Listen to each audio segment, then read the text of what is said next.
Assalamualaikum warahmatullahi taala wabarakatuh. Selamat berjumpa kembali sahabat dengan Sniper Ngesot. Salam satu hobi, salam satu laras, salam situng ateh tretan. Syukur alhamdulillah sahabat, semoga hari ini kita tetap diberikan kesehatan, rezeki yang melimpah dan juga halal, agar kita bisa beraktivitas dan juga bisa beribadah dengan baik.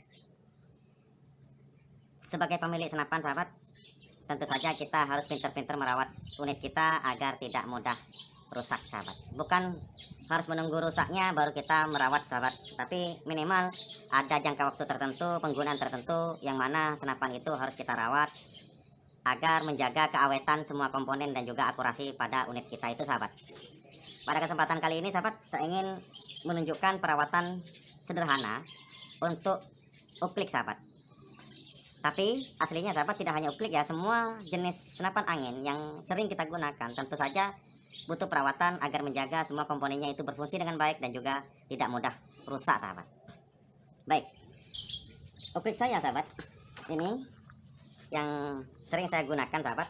Maksudnya karena saya memiliki beberapa unit, jadi senapan ini dalam jangka 1 bulan bisa saja digunakan 3 kali atau beberapa kali sahabat. Dan sepertinya sudah sekitar 2 bulan atau 3 bulanan unit ini tidak pernah saya rawat gitu. Maka saat ini saya akan tunjukkan merawat uklik agar semua komponen bisa bekerja dengan baik dan juga bisa menjaga keawetannya. Dan alasannya apa saja, kenapa kok bagian itu yang harus kita rawat sahabat. Baik sahabat, bahan yang dibutuhkan dalam perawatan ini cukup sederhana ya sahabat. Yang pertama kita membutuhkan minyak mesin. Jangan menggunakan minyak sembarangan sahabat, yaitu minyak mesin yang memang cocok untuk seal dan juga besi sahabat. Jangan menggunakan minyak goreng. Ini saya menggunakan minyak single, yaitu minyak mesin jahit lah. Harganya mungkin 3 ribuan ini. Sudah dapat 1 botol. Lupa saya sudah lama ini saya gunakan. Yang kedua yang kita butuhkan adalah ini sahabat. Ini adalah tambang ya, ataupun senar pancing yang kita lilitkan, kemudian bagian depannya dibuat lubang semacam ini, dilipat, kemudian pada ujungnya kita bakar saja semacam ini. Kita buat panjang melebihi panjang laras sahabat. Nanti kita harus membersihkan laras juga. Selanjutnya yang dibutuhkan adalah tisu basah. Kalau kita menggunakan kain bagus sahabat, tapi kalau sering-sering kita menggunakan kain maka butuh berapa meter sahabat yang harus kita habiskan dan biayanya mahal tentu. Kita menggunakan tisu basah saja. Mungkin pada beberapa episode yang lalu saya pernah menjelaskan tentang lapping laras menggunakan ini sahabat. Tapi ini kita tidak gunakan sekarang. Kenapa? Karena bahan ini untuk mensikat laras sahabat jika larasnya itu bermasalah. Tapi ini sekarang kita tidak akan menyikat laras karena larasnya ini nggak bermasalah, normal, nggak ngacak. Maka jangan sampai kita lapping dengan barang-barang keras. Kita hanya bersihkan saja kotoran-kotoran yang menempel pada laras itu. Sekarang saya akan tunjukkan poin-poin mana yang harus kita bersihkan sahabat, yang harus kita lakukan pembersihan dan sebagainya. Oke, kita mulai. Baik sahabat, bagian mana yang harus kita lakukan? Kita lakukan yang pertama kali adalah di posisi stang pompa sahabat. Karena stang pompa ini adalah posisi yang sering bekerja sangat ekstra sahabat. Ini sangat ekstra stang pompa ini. Maka tentu saja perlu kita kasih pelumas untuk menjaga keawetannya sahabat. Poin mana saja yang harus kita kasih pelumas? Di antaranya adalah bagian di sini sahabat. Bagian di sini, untuk bagian besi yang selalu tergesek ini kita kasih pelumas agar tidak mudah aus gitu, tidak mudah panas dan aus. Jadi kita kasih aja sedikit gitu. Kemudian yang kedua adalah bagian seher. Baik itu seher kuningan, seher dural ataupun seher teflon sahabat. Kita kasih saja sedikit. Oke. Selanjutnya sahabat adalah pada klip pompa. Klip pompa sahabat, ada 2 hal yang harus kita lakukan, tapi jangan terlalu banyak, yaitu kita letakkan bagian atasnya sahabat. Karena klip pompa umpamanya kelihatan seperti ini klip pompanya, maka kita masukkan saja bagian di sini dan juga di bagian dalam di sini sahabat, klip pompanya. Kemudian karena klip pompa ini sahabat benar-benar benar-benar rapat, tidak terbuka, maka ketika kita kasih minyak bagian di luar di sini nggak mungkin bisa masuk ke dalam. Sedangkan di bagian dalam di sini banyak komponen-komponen yang terbuat dari seal juga, terbuat dari karet juga, seperti halnya dalam komponen-komponen tabung. Maka komponen seal itu kita harus juga jaga sahabat dengan kasih pelumas. Tujuannya adalah agar seal itu tidak kering dan tidak mudah pecah. Seal-sealnya itu kita masukkan saja ke dalam lubangnya sahabat, dan ini jangan terlalu banyak ya, karena kalau dalam seal ini, dalam tabung ini kotor, banyak minyaknya juga nggak baik, nanti membuat laras kita kotor. Kita masukkan ke dalam lubang di sini, kita masukkan lubang anginnya ini, kita masukkan. Nah, seperti itu. Baru kita pompa sahabat, pompa ya. Setelah itu kita buang. Terus kita lakukan ini sahabat, pembuangan biar minyak yang masuk itu masuk ke dalam laras bisa terbuang seterusnya ke dalam minyak yang ada dalam tabung. Jika ada kelebihan minyak nanti akan terbuang ke dalam laras sahabat. Lakukan ya.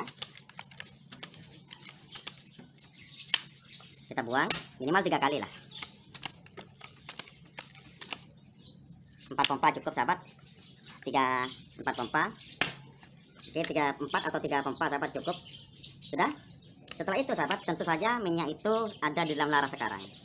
Jadi ini langkah-langkahnya sahabat, jangan kamu mulai dari laping laras baru dikasih minyak, nanti minyaknya masuk ke laras lagi. Selanjutnya adalah seal pada grendel sahabat. Seal pada grendel ini pasti sudah basah. Sudah basah dikarenakan ada minyak yang keluar dari dalam tabung tadi. Tapi sudah basah juga, tapi cuma sedikit. Bisa kita tambahi sahabat. Seal pada grendel ini bisa kita tambahi. Dah.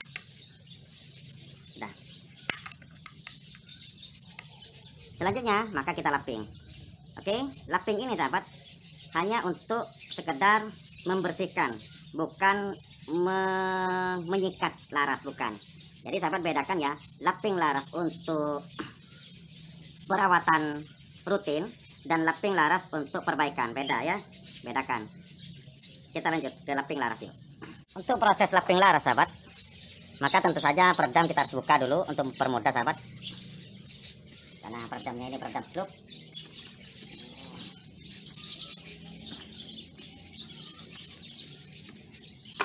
Buka dulu peredamnya. Selanjutnya kita pakai tisu basah sahabat. Tisu basah ini kenapa saya memilih tisu basah? Karena tisu basah ini teksturnya kuat sahabat, jadi tidak mungkin putus saat kita tarik. Tapi bagaimana penggunaannya? Oke, kita ambil satu. Aslinya kalau bisa sahabat ya, kita pakai tisu basah. Tisu basah ini kita keringkan. Jangan biarkan basah semacam ini sahabat. Tapi basah juga gak apa-apa, tapi siapkan yang kering juga. Jika tisu basah yang sahabat miliki selebar ini, maka ini nggak bisa langsung kita gunakan ke semuanya sahabat. Maka berapa yang kita butuh gunakan, yaitu satu ini dibagi berapa ya?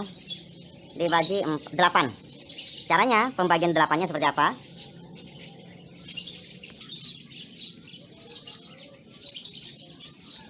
Kita bagi 8 ini sahabat. Jadi caranya kita lipat kayak gini, kemudian kita potong jadi 2 dulu. Potong tengah saja. Nah, sudah jadi 2 kan? Nah, ini kita simpan. Ini sahabat, yang bagi 2-nya ini kita bagi 2 lagi. Oke, bagi 2. Nah, simpan. Kemudian ini sahabat, ini masih terlalu besar. Ini bisa kalian gunakan saat kalau umpamanya sahabat memang benar-benar sangat kotor di dalam larasnya, maka kita potong ini menjadi seperempat lah, bagian di sini ini potong. Kalau ini digunakan semua sahabat terlalu besar. Tapi kalau hanya sekedar laping biasa, maka kita ini bisa potong lagi ini jadi 2 sahabat. Kita potong jadi 2, lipat, potong lagi. Nah, jadi 8 bagian jadinya sahabat. Dan 1 lembar ini bisa digunakan untuk beberapa kali. Kita dapatkan potongan semacam ini sahabat. Potongan semacam ini. Ini bisa digunakan nanti. Oke, kita lanjut. Kita mulai dari memasukkannya dari bagian belakang sahabat. Bagian belakang ya, yaitu menggunakan senar pancing yang kita buat. Cara pembuatannya sudah saya jelaskan sahabat di beberapa video sebelumnya. Bagian ujung yang tidak ada lubangnya ini kita masukkan dulu, bagian belakang, sampai tembus ke depan, ke ujung laras. masukkan. Nah, sudah keluar sahabat, di ujung larasnya ini sudah keluar. Selanjutnya boleh kita masukkan ini sahabat dalam posisi panjangnya ya, dalam posisi panjangnya kita lipat kayak gini, kemudian kita kaitkan ke dalam benang senar pancing ini, masukkan semacam ini. Oke, setelah itu kita bisa menariknya sahabat dari ujung depan.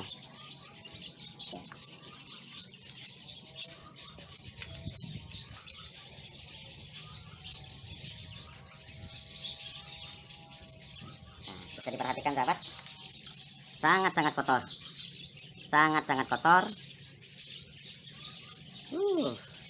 Ini sahabat, kotoran yang ada di sini ini adalah serpihan timah pada memis, dan juga adalah mungkin abu-abu yang masuk ke dalam laras, minyak-minyak yang masuk ke dalam laras, dan juga sahabat terutama pada laras baja yang mana memiliki sifat korosi sahabat, maka sangat penting dalam pelumasan semacam ini. Bahkan sahabat Anda bisa lakukan, yaitu langkah yang pertama kasih minyak sahabat, langkah kedua tanpa minyak, dan seterusnya sampai minyaknya habis. Langkah pertama itu untuk melumasi. Ini sahabat kita masih bisa gunakan ini, yaitu dengan cara kita kotornya kita letakkan bagian dalam, bersihnya kita letakkan bagian luar. Nah, seperti ini. Atau kalau toh mau boros dimanapun, ini masih banyak nih sahabat, satu lembar ini kayak gini kan, ini bisa kita gunakan lagi. Oke, jadi kita coba bersihkan lagi sahabat, 1 kali lagi, dan mungkin bisa diulangi sampai 3 kali atau sampai benar-benar bersih lah larasnya itu dari kotoran-kotoran yang bisa menciptakan korosi pada laras, terutama pada laras-laras baja lah ya, laras kuningan, laras bahan apalagi ya, juga perlu sahabat pembersihan semacam ini, minimal pembersihan rutin seperti yang telah saya tekankan sebelumnya. Kalau umpamanya memang laras kita ngacak gara-gara sangat kotor bagian dalamnya, banyak kotoran bandel, maka kita bisa ambil, ini adalah alat cuci piring sahabat, namanya saya nggak tahu, bisa sahabat sebutkan di kolom komentar agar teman-teman yang lain tahu apa ini alat cuci piring. Ini kita ambil sebagian untuk digunakan sebesar ini untuk menggosok bagian celah-celah alur laras sahabat.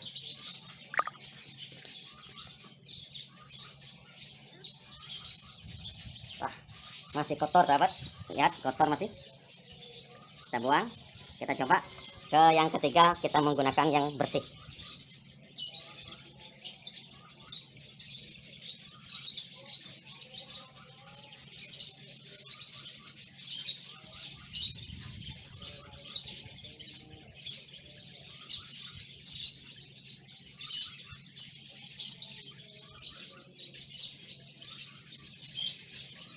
Ini saya menggunakan yang bersih sahabat, potongan kedua tadi itu. Tarik. Sudah lumayan bersih walaupun masih ada sedikit kotor sahabat. Ini.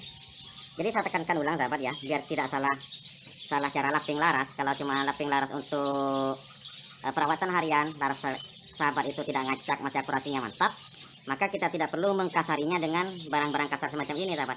Kita hanya menggunakan barang halus agar tidak merubah ataupun tidak merusak. Selain itu juga sahabat, Anda bisa juga adalah membersihkan pada bagian luar pada lensa teleskop dengan kain lap basah juga sama tisu basah, kemudian menggunakan tisu kering sahabat. Tujuannya adalah agar tidak ada kotoran-kotoran lagi yang menempel di bagian sana, dan tujuan biar tidak ada jamur juga yang menempel bagian luar. Kalau bagian dalam kita memang nggak bisa dibersihkan. Lalu bagaimana dengan PCP? PCP juga sama sahabat, yaitu lapping laras ya. Kemudian komponen-komponen yang bisa kita jangkau. Contohnya mana? Yaitu pada pir hammer, itu bisa dijangkau sahabat. Cukup dibuka, kontrol pirnya kita kasih agar pir itu tidak karatan. Takutnya karatan di dalam sahabat, bisa kita bersihkan. Kemudian ya kita kasih minyak pada seal grendel dan sebagainya. Oke, mungkin itu saja tips sederhana yang bisa saya lakukan kali ini. Kurang lebihnya mohon maaf. Assalamualaikum warahmatullahi wabarakatuh.